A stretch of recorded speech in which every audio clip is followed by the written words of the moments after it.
got broads in Atlanta. Just to the lean, the family. Credit cards and the scammers. Hitting the licks in the band. Legacies. Hey, what do you say? What's up, everybody? How's everyone doing on this beautiful day, Tuesday, day after Monday? So you know it's all good, baby. Welcome to the Jump Off. I'm Mad Max. I'm your host. We might have Paris in, we might not. We might have Super Dave in, we may not. We might have some random people jump in. Who knows? I'll tell you what, before we get started with anything else, let's just go ahead and just jump right into some stories here, sports-wise, and I'll present them on the screen, and I will read them aloud.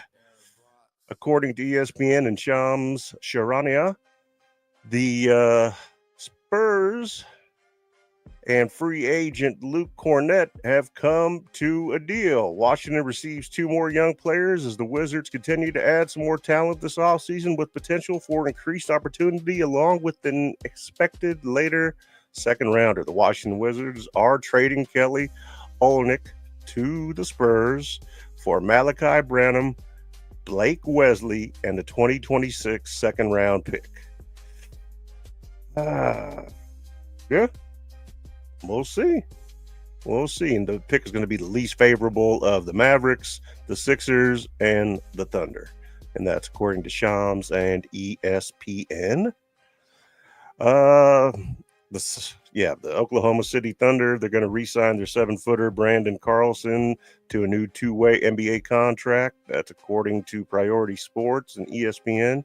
Carlson played 32 games for the Thunder last season and had a standout campaign for OKC Blue, which is their G League team. So another one in the summer of SGA, as they're calling it. MVP award, league scoring title, NBA championship, finals MVP, $285 million Supermax extension, first signature shoe release, and now he will grace us with the cover of NBA 2K26, according to sources. Now, that's cool. That's real cool. I feel great about that. But don't forget about Jokic. Don't leave Jokic out of this. That man deserves his credit. Also, Dallas Mavericks All-Star Anthony Davis underwent a procedure to repair a detached retina that he suffered during the season. Sources tell ESPN Davis played through multiple hits to the face last year. He is expected to be healthy for next training camp. So good news there. What else we got? Free agent forward Isaiah Livers will sign a 2-way NBA contract with the Phoenix Suns. Andy Schiffman and Mark Bartelstein of Priority Sports tell ESPN Livers missed all of last season due to hip surgery, but has made a full recovery and now restarts his career for his 4th NBA season. Wish nothing but the best for that young man and hope he can stay healthy.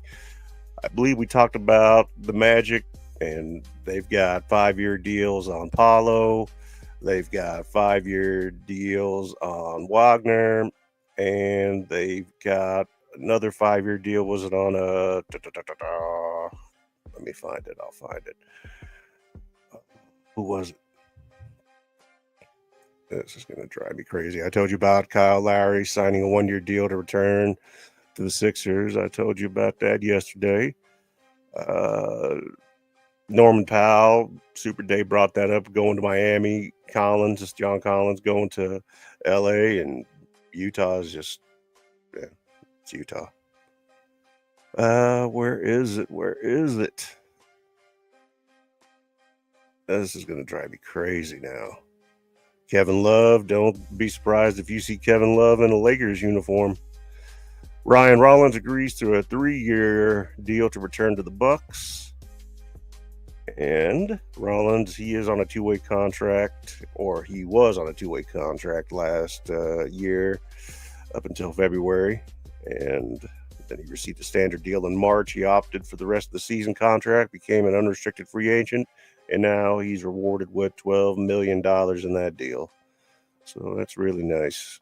Valanciunas, obviously, we know he's going to be with the Nuggets. That's not going to change. Sark is going to the Kings. And this is going to drive me nuts. Why isn't it saying anything? Trading center J Huff, that's according to Shams, and that was a couple days ago.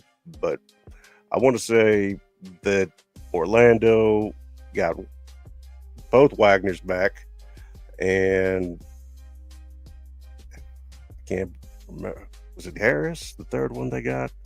It might have been Harris as far as the third one. I'm pretty sure it was. But if I'm wrong, please correct me in the comments below. And yeah, but I'm pretty sure it was Gary Harris. Aside from that, nothing else too crazy going on. Yeah, Cam Whitmore to the Wizards.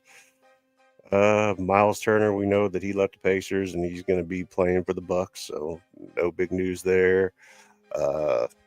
Jock Landale got picked up by Memphis, so excited about that. See him and Zach Edey and Triple J all play together. That ought to be pretty interesting. It's going to be a fun season coming up. Yeah, there's Mo Wagner, $5 million extension. You got that. Jackson Hayes coming back on a one-year deal to the Lakers. I'm sure he's thrilled. And I'm guessing it got deleted, but that's okay. That's what we got as far as the latest news as far as the NBA goes. And aside from that, what I'm going to do now is talk to you about, let me move this out of the way here. Make me a little bit bigger. There we go. I'm going to talk to you about the 83 Philadelphia 76ers. I don't know how many of y'all were around back in 83 to know about the 76ers, but you're about to find out. And I'm going to be the one to tell you. And then I'm going to show you a couple little videos on YouTube that I will obviously give credit to the individuals who made the videos, because I wasn't going to do it myself unless you wanted a 3-minute video. And then it's easier for me to know where to go to get the info to give to you. And that's it. So that's what we're going to do after we go over a little bit of history. 83 Sixers, they weren't just dominant. They weren't just great. They were probably one of the greatest teams ever. Even until this very day, one of the greatest teams to ever play, hands down. Let me just take my medication real quick, guys and gals.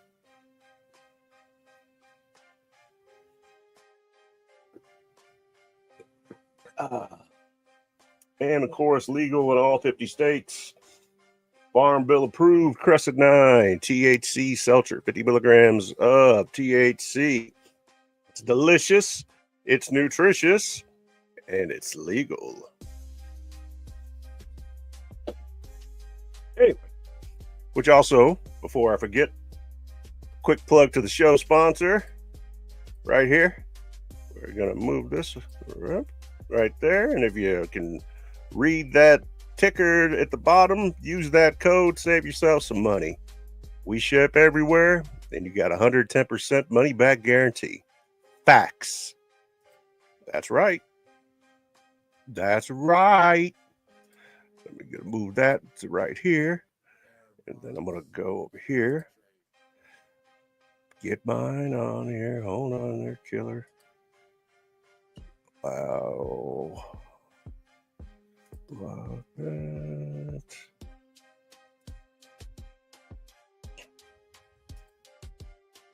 And now we get back over here.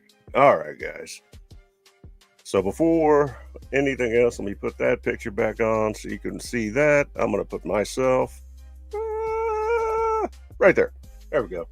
So in that season, the record was 65-17.793, first in the Eastern Conference. Head coach was Billy Cunningham. They played at the Spectrum, which I don't think is there anymore. It's been gone for a while. Their playoff record was 12-1, one of the most dominant in NBA history, and we're going to get to that here in just a second. The championship, when they played the Western conference champion, which were the LA Lakers. They swept them in 4 games. That's correct. Before they made it to the finals to beat the Lakers in 4, they had a gentleman's sweep of the Bucks, 4-1. In the first round, they swept the Knicks, 4-0. In Moses Malone's famous quote, "Fo, fo, fo," which was really a faux 5-fo, it was also made into an R&B song, in case you didn't know that. True story. Facts. But that team was stacked. 4 future Hall of Famers. We're talking about Maurice Cheeks, Moses Malone, Julius Erving, and Bobby Jones. Now, I know that most of you have heard of Dr. J. That's good. But he wasn't the only one on that team. There were others. Dr. J, an all-star game MVP, the team captain, the cultural icon. Moses Malone, he was the defending MVP of the league from the year before in Houston. This was his first year in Philadelphia, new city, new team. He won the league MVP again and went to the finals again. Moses Malone is probably one of the most underrated players that don't get nearly enough recognition ever. League MVP, Finals MVP, famous for his faux mantra, which was actually a faux 5-fo, but we'll get to that in a second. You had Maurice Cheeks. He was a defensive anchor and the floor general. Andrew Toney, which none of you probably know about, but if we're going to look at some film, I'm sure that he's going to pop up on there. And people made so many comparisons to Andrew Toney and Michael Jordan that it was ridiculous. Also, another thing about the playoffs, after the 82-83 season, it went to the 4-round, the 4-round that we're used to now, as opposed to the 3-round, which it was. Plus, now we got the play-in tournament, and the play-in tournament, in case you weren't aware, didn't begin until 2020, the year that everything got crazy and shut down, locked down. It was wild, but that's where the play-in tournament started, and it's been around ever since. So that's one thing for you.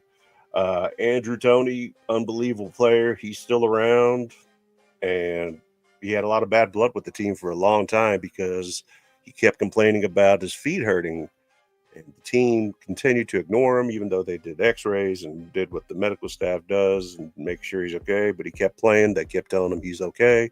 But he had little tiny fractures in his feet to the point where he can't even walk hardly.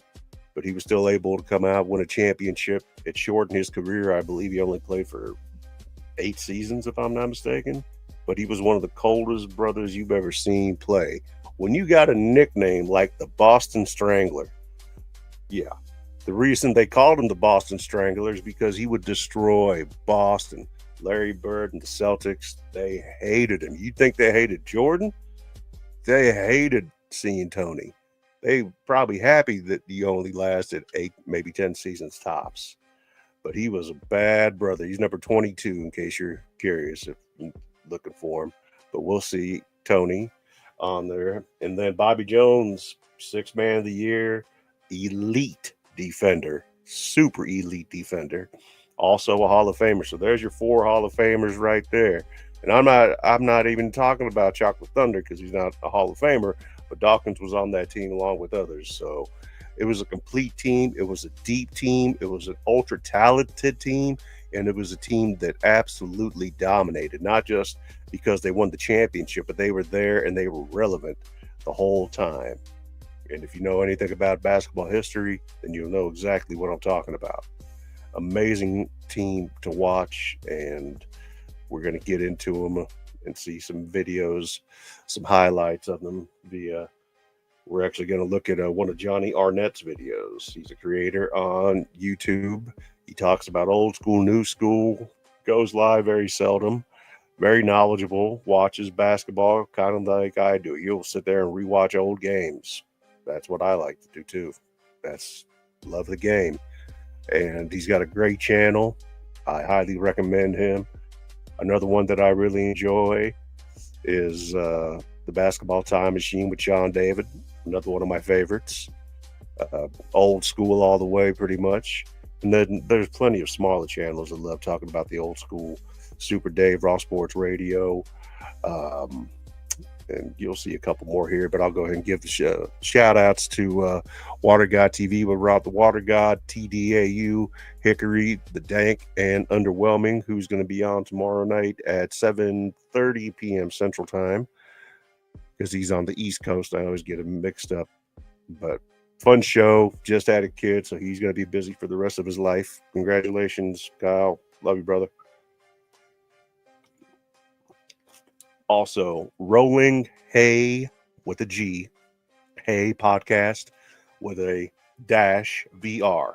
Vic's a good old gal down there in Texas. Let's keep our prayers going for all those affected by the storms in Texas. Hoping they get all the help and relief they need. And keep praying for them.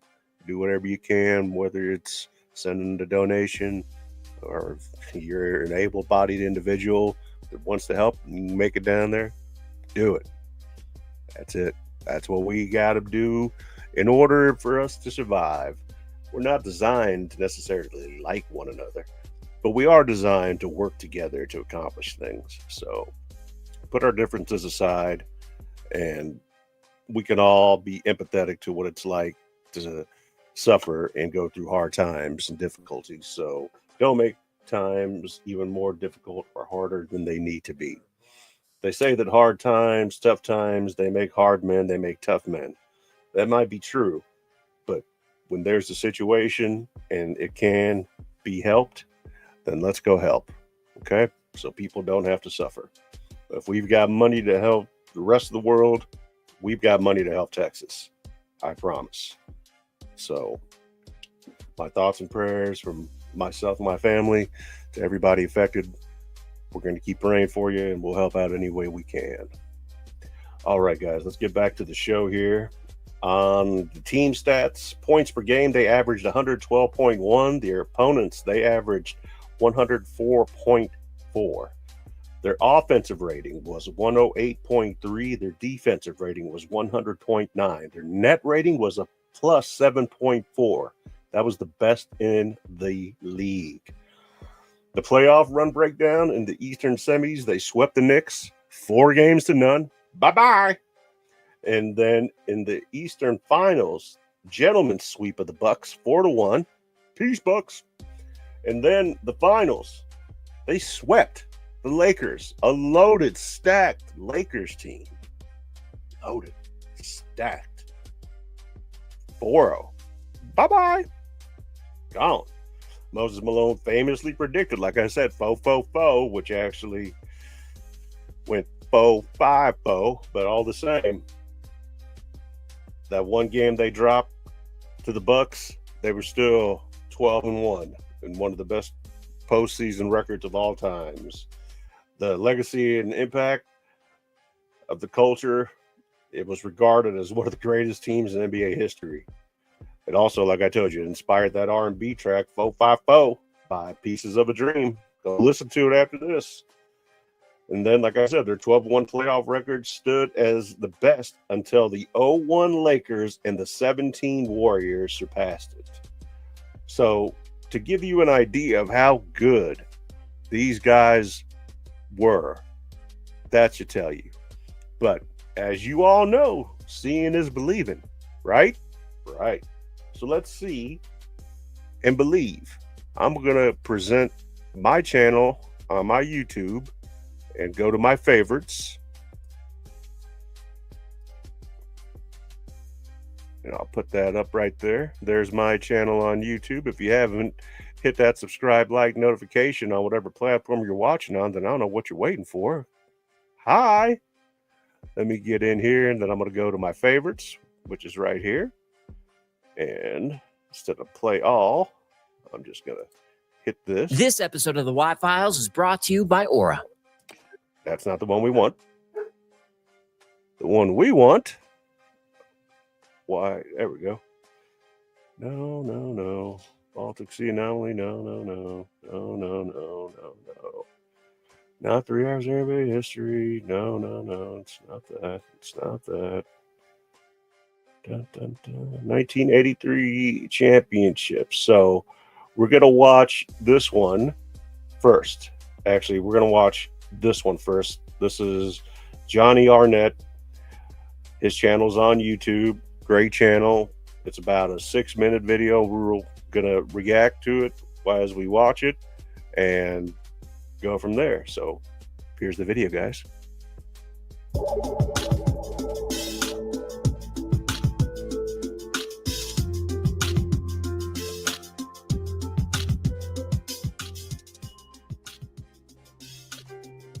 Turn down the volume just a bit. Make sure that everything's up there. The 1982 to 83 Philadelphia 76ers, sandwiched right in the heart of the Lakers and Celtics dynasty days, is one of the greatest teams of all time, and a team that some even consider as the best of the best. In the summer of 1982, the 76ers signed the superstar Moses Malone. He was in the prime of his career, coming off of an MVP season with the Houston Rockets. Waiting for him there. You know what, guys? Let me start this over again because I realized that it was in picture-in-picture mode, and that's not what I wanted. So here we go. This is Johnny Arnett's channel right here. Check him out. Subscribe to him.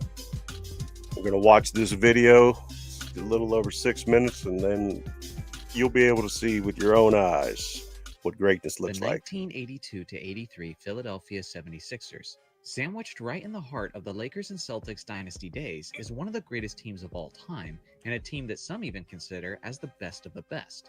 In the summer of 1982, the 76ers signed the superstar Moses Malone. He was in the prime of his career, coming off of an MVP season with the Houston Rockets. Waiting for him there was the lethal man known as Dr. J, Julius Erving.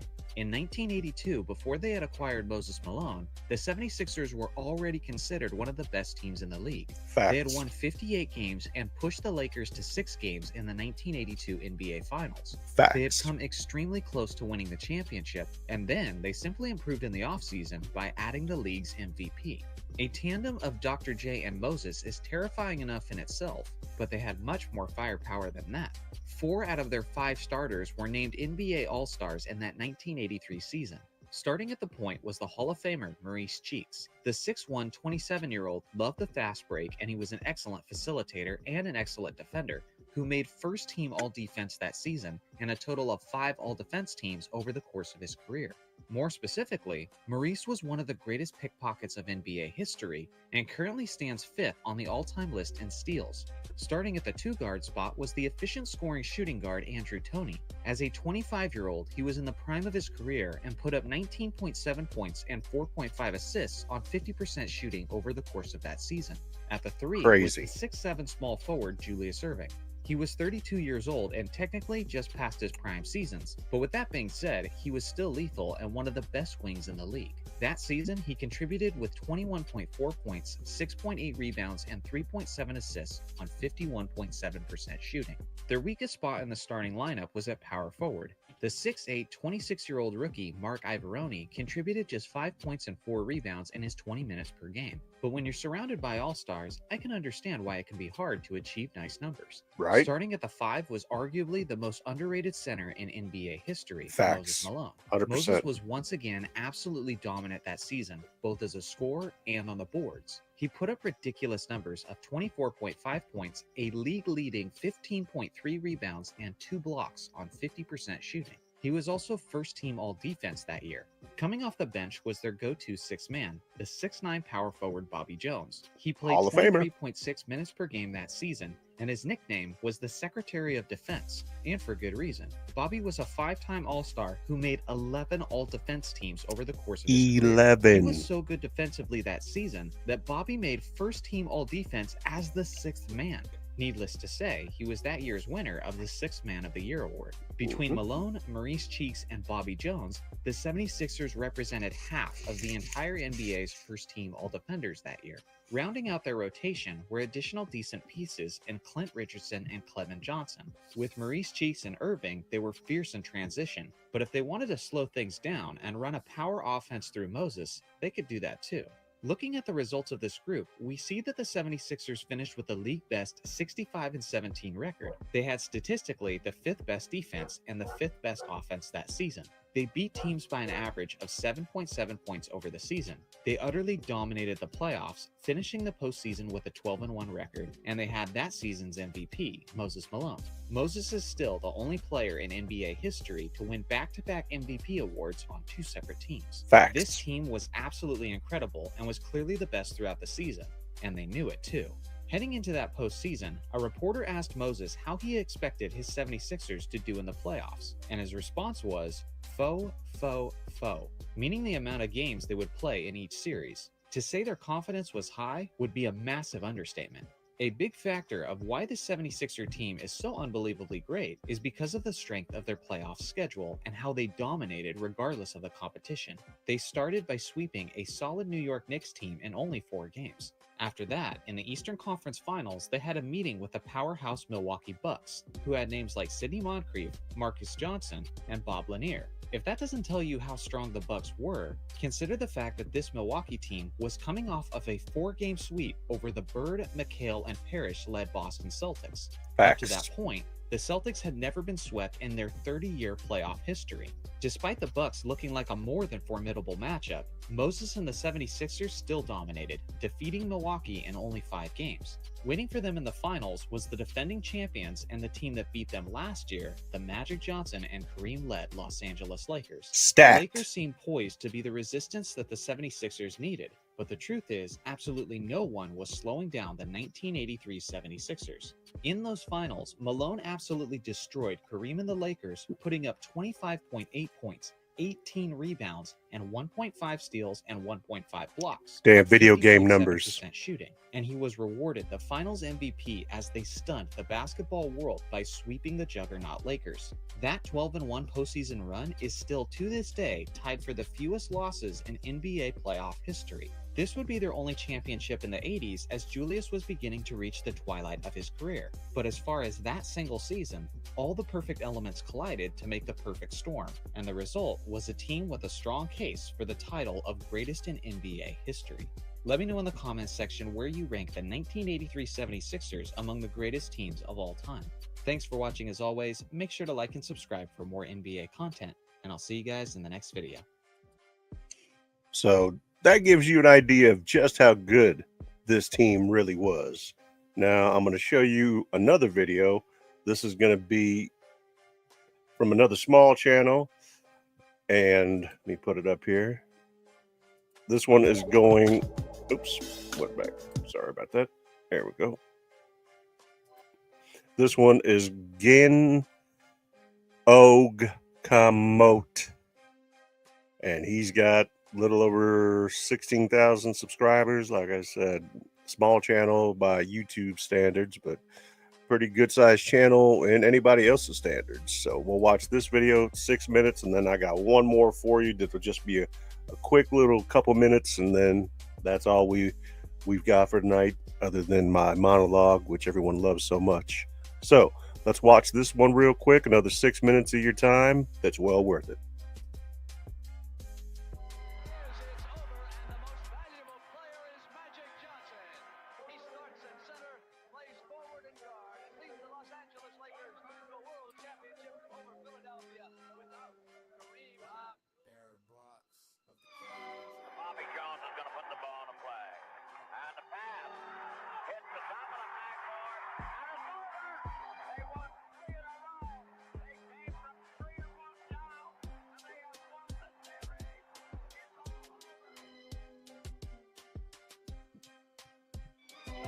Start the countdown. 4, 3, 2, 1. The Lakers are the world champions. I don't look at the championship as being something that Philadelphia lost. You know, There we go. Mo Cheeks, didn't have it Dr. in J. the first place. You can't lose something unless you have it. It just didn't happen, and the decision was made. You know, we need one guy who's going to be there for 38, 40 minutes a night. went and got the hard hat to do it. They would acquire the NBA's premier blue-collar worker, center Moses Malone, the relentless force who had single-handedly carried the mediocre Houston Rockets to the finals 2 years before. When we made that trade, you could just see the change in the whole team. They understood. They knew this is the man. And he was on a mission. And he had come to Philadelphia to get a ring. Moses would make his presence felt immediately. We had already established ourselves as a premier team. And one of the things we were really looking for was the title.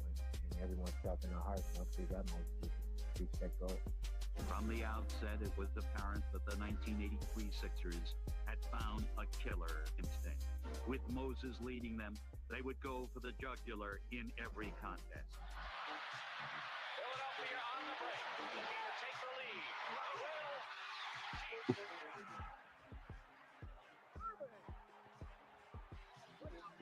lead. Now you notice how you got yourself a big in the middle all the time because there is no restricted area. Just waiting for you to come in.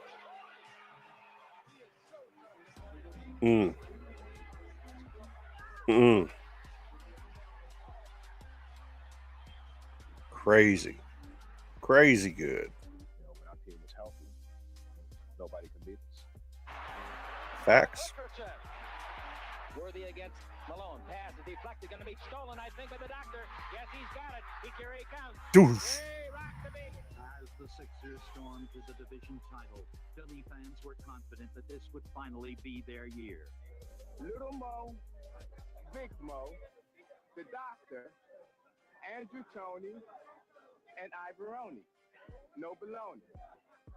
Sixers all the way.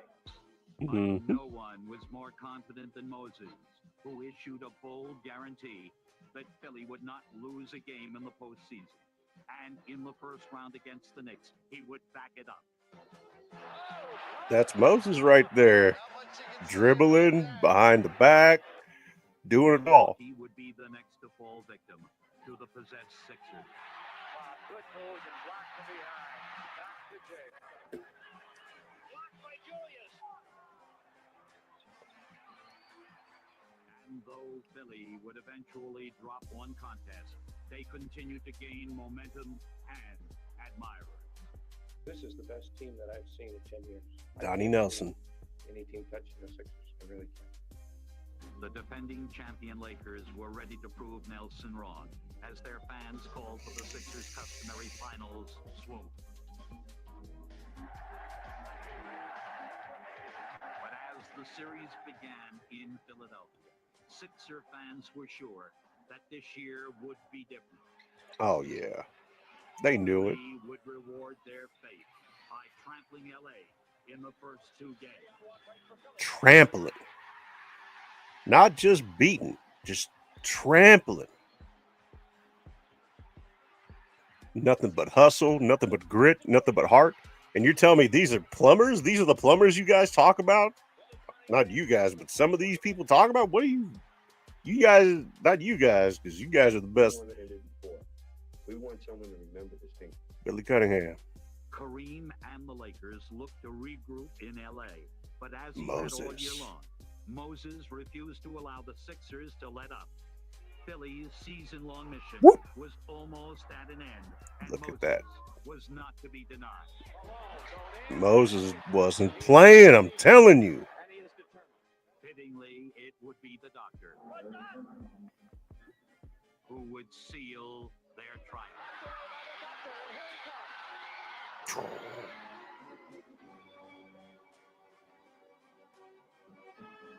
There's that steal. There it goes. Cheeks on his way to the World Championship. The Moses. Bam. I look at the guys who I played with in the trials that we went through, and a lot of the testing of the character, made me a better person, made us all better people, because we really believed in ourselves, and there was a chemistry there and a spiritual harmony that just made that the best team that I ever played on or was ever associated with, and that's special. Yeah. One thing about this team that they should be remembered for is they've been knocked down a lot. Yeah, they They've been were. criticized in every way, every shape, every form possible. 100%. They had the ability every year to come back and just keep on doing it and keep on doing it. And darn it, they climbed the mountain. And they made it to the top. Here's the last one. Little clip here of the team meeting the president after they had won the championship. So here are the 76ers at the White House meeting President Reagan. And we'll just look at this real quick. Historically, it's very cool to see. But yeah, nobody was bickering or anything else. There wasn't anything right or left about it. It was an honor to meet the president, just like it should be in any given point in time. Moses got the ball all signed to give to him. There's the Larry O'Brien trophy. And here in just a moment, you'll see Ronald Reagan. There he is.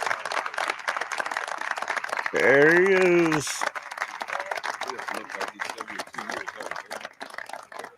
Yeah, he would have been 72 back then. He looked good. And he was still relatively sharp, and you'll be able to hear him speak for just a few moments, give the team their flowers. And then, like I said, we'll call it good on all the footage. And thank you. This one's coming courtesy of PSB Sports Rough Cut.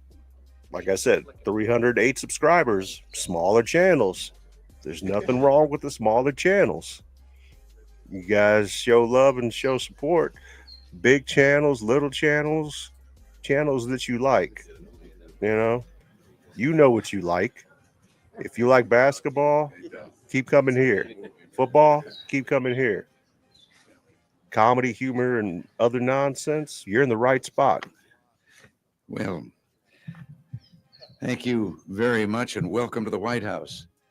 It's a real pleasure to play host to a team and a basketball family that have come to symbolize America at its best. With your dogged determination, your high style, your fierce competitiveness, and your great talent, you've given new meaning to the spirit of 76. You came so close to winning the championship so many times before. Others might have become frustrated, but none of you gave up. Nope. Your owner, Harold Katz, was determined to do whatever it took to gather the best players into the club.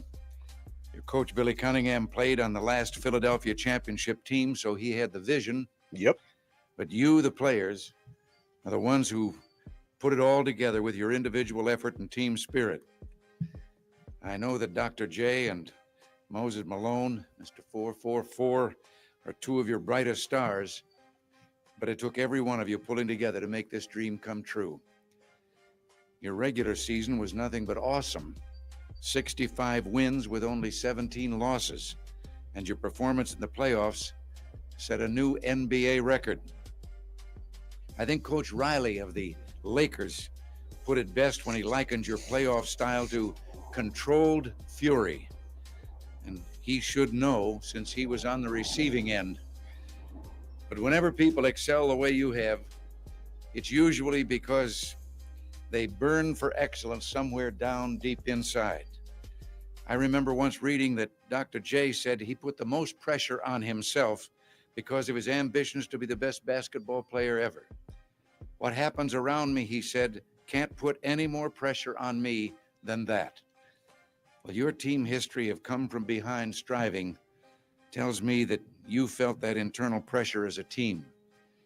You were determined to be the best, and because of that, today you are. I can't think of a better example of the American dream come true. On behalf of your admirers, which by now include all Americans, thank you for a thrilling season, those spectacular playoff games, and the inspiration that you provided all of us to find the best within ourselves. Before I close, let me wish the youngest rookie on your team, Mark McNamara, happy birthday, and tell all of you how sorry.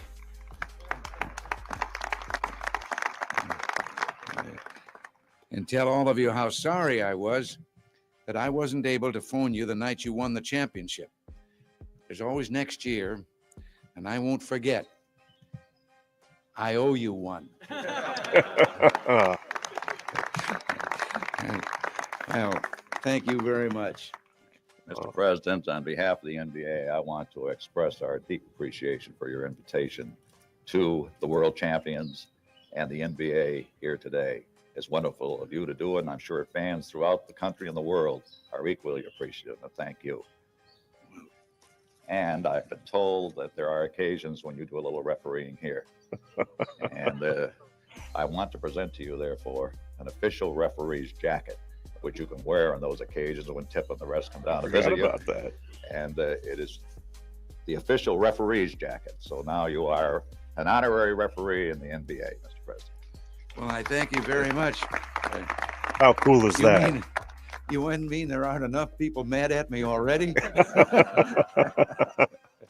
No. Mr. President, the owner of this great team, the world champion 76ers, Harold Katz. Yes. Mr. President, And go ahead. on behalf of the whole team, we thank you for, bringing us here today, and we're deeply honored by it. And Moses Malone has a ball for you. Hey, autograph. And Julius Erving has your number Thank 1. you very much. And this is you Super and cool. President Reagan. Super cool. Hey, Look at that. Ronald Reagan, number 1 jersey. now they told me that you're very strong on defense, so you'll fit in on our team. So maybe you might make the starting lineup next year. Okay. Okay. Thank you very much. Thank you very much. Well, listen, thank all of you. And I'm very proud to have these things. Thank you. Have that ball. You bet. Well, we're all proud of you. And I did later and on a replay get to see some of the last few minutes of that all-important game. And all it did was just make me wish I'd seen the rest of the game. All right. Well, thank you all very much. Thank Again, you. Congratulations. Thank you. Thank you. Thank you very much. Well, Beautiful. Beautiful. Let's close that one out, Thank you guys. again, Mr. President. on lawn? Huh?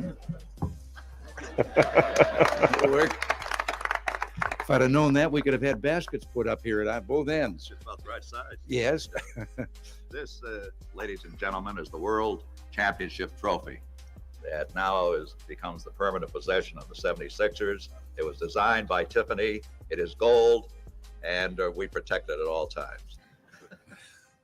Gold is crazy. Well, I bet they don't think I could. Look at him. President got some skills, baby.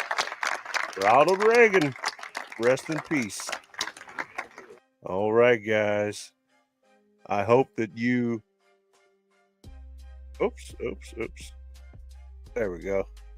Sorry about that. Guys, gals, thank you. Thank you so much for being a part of this show this evening. Thank you for being a part of this community that we are building and that we are growing. Thank you for everything. I really appreciate it. For me to be able to go on here on a daily basis and just speak to people about things that I truly enjoy really makes my day. And I'm very grateful. Excuse me. Very grateful, very humbled. I don't care whether I've got 55 subscribers or 5 million subscribers. It makes no difference. I appreciate and I respect all of you. Thank you very much for giving me the opportunity to earn your viewership and your subscription. I give you my word that anything that I ever make, I will give right back. That is my mission statement. And I work with all types of people. And honestly, you guys are the best part of every day that ends in Y for me. And I hope it stays that way. We grow together. We learn together. We have fun together. And we start building this community. And as it grows, I don't expect it to happen overnight. Nothing ever does. Anything that's ever worth working hard for, requires hard work and dedication. You got to put the work in and do the time. Is it my strong suit to make videos? Yes and no. I've experimented sometimes, and I'll be honest with you. The one full-length video that I made was about 28 minutes, and I had a bunch of NBA footage, and I uploaded it to YouTube, and it wasn't that long ago, and YouTube blocked it. I don't know why, and I don't understand why. And I asked YouTube why, and they gave me a generic response. So I'm not knocking Mama YouTube, even though YouTube doesn't pay the bills. You know what I'm talking about? Yeah, that's what I'm saying. And Grizzlies hat on, old school Vancouver. Yeah, you don't see that too often. But in short, YouTube can be very finicky with what they allow and what they don't allow. That's why I prefer just to find the video that's already out there and give props to that individual who made it, put it out there to show it. It's relevant. We look at it, we react to it, we learn from it, we move on, and we keep the show going. Tomorrow, I'm a little bit, I don't know whether or not we want to talk about the St. Louis Hawks, formerly the Atlanta Hawks, and their championship, or whether or not we're going to have something else that I've got cooking in my brain. But I'll save that for now.